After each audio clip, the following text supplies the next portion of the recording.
Menuisier et ébéniste de formation, José Jaminon s'essure a une tendresse particulière pour le bois. Il aime le toucher, le respirer, le travailler et lui donner vie sous la forme d'objets divers. Depuis un peu plus de 10 ans maintenant, il confectionne des guitares acoustiques, électriques ou encore des basses. C'est devenu sa récréation, une récréation qu'il partage avec quelques fidèles compagnons de route, des musiciens pour la plupart. Moi, ce qui m'a franchement donné le déclic, c'est la passion de la guitare pour mon fils.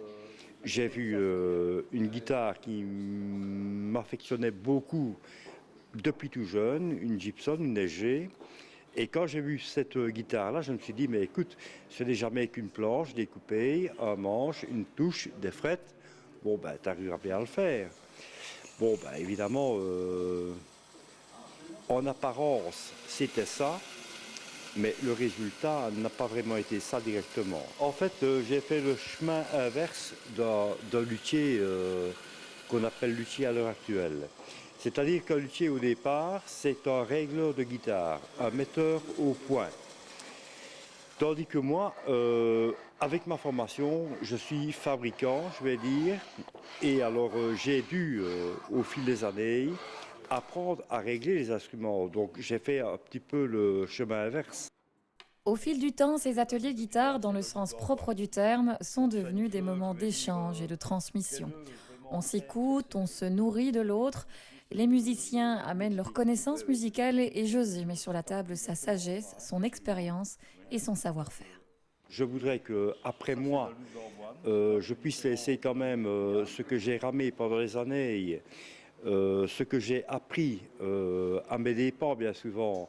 Je veux en faire bénéficier mes amis, qui puissent continuer, je vais dire, sur le chemin que j'ai commencé. Mais l'idée n'a jamais été d'en faire quelque chose de commercial, si je comprends bien. Pas spécialement, non. Disons que ça m'aurait plu à un moment donné. Ici, je suis salarié, je me contente de mon salaire, je suis content comme ça. Et alors, après journée, je fais ce que j'ai réellement envie de faire, quand j'ai envie de le faire. Voilà, c'est ma liberté.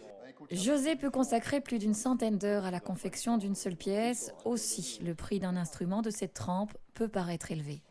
Mais quand on connaît l'artiste et les conditions dans lesquelles la guitare a vu le jour, le prix n'a plus la même résonance.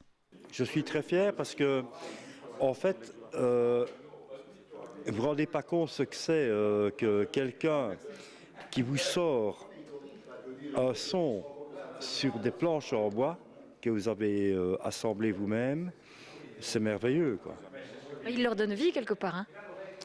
Ah, mais c'est eux qui qui font vivre la guitare. Il faut bien se dire que un bois a une certaine mémoire. Quand on parle par exemple de Stradivarius, de violon, etc., il faut bien se dire que ce qui fait le Stradivarius, c'est l'entretien, mais surtout les talents qui ont joué sur ces violons et qui font qu'il y a une certaine magie qui ressort de ces violons. Je n'ai pas cette prétention-là avec mes guitares, mais enfin, quand vous voyez ce qu'on en sort, c'est formidable, quoi, hein. Une fois par semaine, les guitares Jaminon de Fred, Francis, André et d'autres sonnent dans l'atelier qui les a vus naître.